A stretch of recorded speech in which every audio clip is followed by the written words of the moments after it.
नमस्कार दोस्तों, स्वागत है आपका हमारे YouTube चैनल में। आज की इस वीडियो में हम श्रीमद् भागवत महापुराण की कथा अध्याय 3 का पाठ करेंगे। अध्याय 3 में हम सती का पिता के यहाँ यज्ञोत्सव में जाने के लिए आग्रह के वर्णन के बारे में जानेंगे। तो आइए पाठ शुरू करते हैं। श्री मैत्री जी कहते हैं, विदुर जी, इस प्रकार छन ससुर और दामाद को आपस में वैर विरोध रखते हुए बहुत अधिक समय निकल गया। इसी समय ब्रह्मा जी ने दक्ष को समस्त प्रजापतियों का अधिपति बना दिया। इससे उसका गर्व और भी बढ़ गया। उसने भगवान शंकर आदि ब्रह्मनिष्ठों को यज्ञ भाग न देकर उनका तिरस्कार करते हुए पहले तो वाजपेयी यज्ञ की और फिर बृहस्पति शव नामक महायज्ञ आरंभ किया। उस यज्ञोत्सव में सभी ब्रह्मर्षि, देवर्षि, पितर देवता आदि अपनी अपनी पत्नियों के साथ पधारे। उन सब ने मिलकर वहाँ मांगलिक कार्य संपन्न किए और दक्ष के द्वारा उन सब का स्वागत सत्कार किया गया। उस समय आकाश मार्ग से जाते हुए देवता आपस में उस यज्ञ की चर्चा करते जाते थे। उनके मुख से दक्ष कुमारी सती ने अपने पिता के घर होने वाली यज्ञ की बात सुन ली। उन्होंने देखा कि हमारे निवास स्थान कैलाश के पास से होकर सब ओर से चंचल नेत्रों वाली गंधर्व और यक्षों की स्त्रियां चमकीले कुंडल और आहार पहने खूब सज धज कर अपने अपने पतियों के साथ विमानों पर बैठी उस यज्ञोत्सव में जा रही है। इससे उन्हें भी बड़ी उत्सुकता हुई और उन्होंने अपने पति भगवान भूतनाथ से कहा। सती ने कहा, वामदेव, सुना है इस समय आपके ससुर दक्ष प्रजापति के यहाँ बड़ा भारी यज्ञोत्सव हो रहा है। देखिए, यह सब देवता वहीं जा रहे हैं। यदि आपकी इच्छा हो तो हम भी चले। इस समय अपने आत्मीयों से मिलने के लिए मेरी बहनें भी अपने अपने पतियों सहित वहाँ अवश्य आएंगी। मैं भी चाहती हूँ कि आपके साथ वहाँ जाकर माता पिता के दिए हुए गहने, कपड़े आदि उपहार स्वीकार करूँ। वहाँ अपने पतियों से सम्मानित बहनों, मौसियों और स्नेहहृदया जन्नियों को देखने के लिए मेरा मन बहुत दिनों से उत्सुक है। कल्याण में इसके सिवा वहाँ महर्षियों का रचा हुआ श्रेष्ठ यज्ञ भी देखने को मिलेगा। अजन्मा प्रभु, आप जगत की उत्पत्ति के हेतु है आपकी माया से रचा हुआ यह परम आश्चर्यमय त्रिगुणात्मक जगत आप ही में भास रहा है, किंतु मैं तो सभी स्वभाव होने के कारण अपने तत्व से अनभिज्ञ और बहुत ही दीन हूँ। इसलिए इस समय अपनी जन्मभूमि देखने को बहुत उत्सुक हो रही हूँ।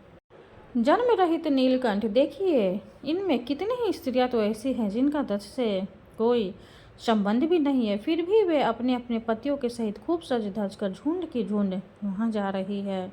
वहाँ जाने वाले इन देवानागाओं के राजहंस के समान श्वेत विमानों से आकाशमंडल कैसा सुशोभित हो रहा है। सूरश्रेष्ठ ऐसी अवस्था में अपने पिता के यहाँ उत्सव का समाचार पाकर उसकी बेटी का शरीर उससे सम्मिलित होने के लिए क्यों न छटपटाएगा। पति, गुरु और माता पिता आदि सुहृदयों के यहाँ तो बिना बुलाए भी जा सकते हैं।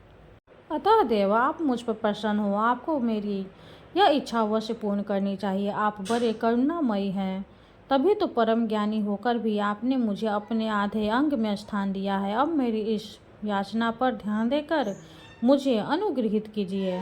श्री मैत्री जी कहते हैं, प्रिय सती जी की इस प्रकार प्रार्थना करने पर अपने आत्मियों का प्रिय करने वाले भगवान शंकर को दक्ष प्रजापति के उन मर्मर भेदी दुर्वचन रूप वाणों का स्मरण हो आया जो उन्होंने समस्त प्रजापतियों के सामने कहे थे। तब वे हंसकर बोले। भगवान शंकर ने कहा, सुंदरी, तुमने जो कहा कि अपने वसुजनक यहाँ बिना बुलाए भी जा सकते हैं, सो तो ठीक ही है, किंतु ऐसा तभी करना चाहिए जब उनकी दृष्टि अतिशय प्रबल देहाभिमान से उत्पन्न हुए मद और क्रोध के कारण द्वेष दोष से युक्त न हो गई हो। विद्या, तप, धन, सुदृढ़ शरीर, युवावस्था और उच्च कुल, 6 सत्पुरुषों के तो गुण हैं, परंतु नीच पुरुषों में यही अवगुण हो जाते हैं, क्योंकि इनमें उनका अभिमान बढ़ जाता और दृष्टि दोष युक्त हो जाती है एवं विवेक शक्ति नष्ट हो जाती है। इसी कारण वे महापुरुषों का प्रभाव नहीं देख पाते। इसी से जो अपने यहाँ आए हुए पुरुषों को कुटिल बुद्धि से भौं चढ़ाकर रोष भरी दृष्टि से देखते हैं, उन अभय वस्तिचित लोगों के यहाँ हमारे बांधव हैं, ऐसा समझकर कभी नहीं जाना चाहिए। देवी, शत्रुओं के बाणों से बिंध जाने पर भी ऐसी व्यथा नहीं होती जैसे अपनी कुटिल बुद्धि स्वजनों के कुटिल वचनों से होती है, क्योंकि बानों से शरीर छिन्न भिन्न हो जाने पर तो जैसे तैसे निंद्रा आ जाती है, किंतु कुवाक्यों से मर्म स्थान विरुद्ध हो जाने पर तो मनुष्य हृदय की पीड़ा से दिन रात बेचैन रहता है।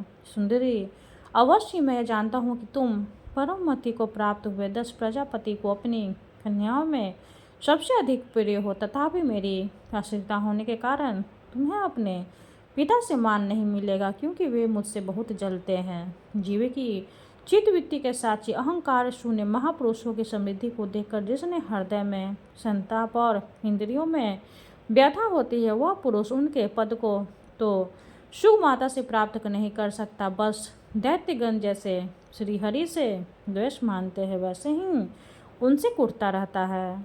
सुमंध्ये, तुम कह सकती हो कि अपने प्रजापतियों की सभा में उनका अनादर क्यों नहीं किया।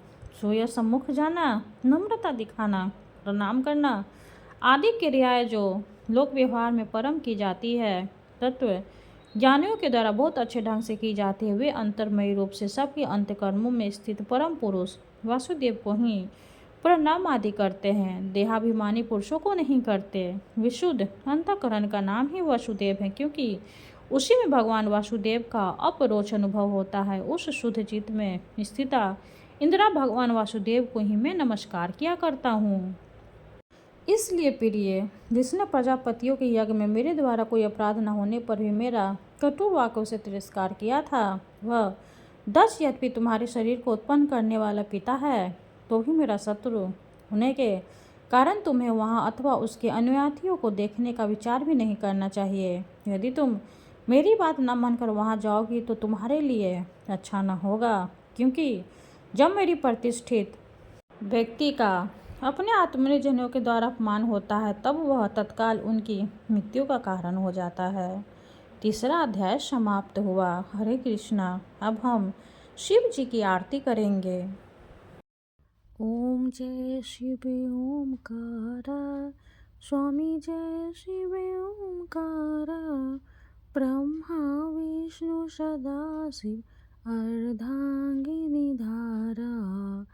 ओम जय शिव ओमकारा, स्वामी जय शिव ओमकारा, एकानन चतुरानन पंचानन राजय, हंसानन गरुड़ासन विश्ववाहन साजय।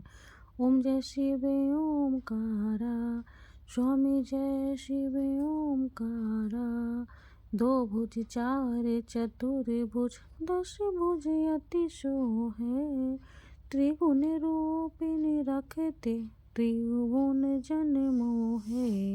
ओम जय शिव ओमकारा, अक्षमाला वनमाला मुंडमाला धारी, त्रिपुरारी कनसारी करिमाला धारी। ओम जय शिव ओमकारा, श्वेतांबर पीतांबर बाघंबर अंगे, शनकादिक गरुनादिक भूतादिक संगे।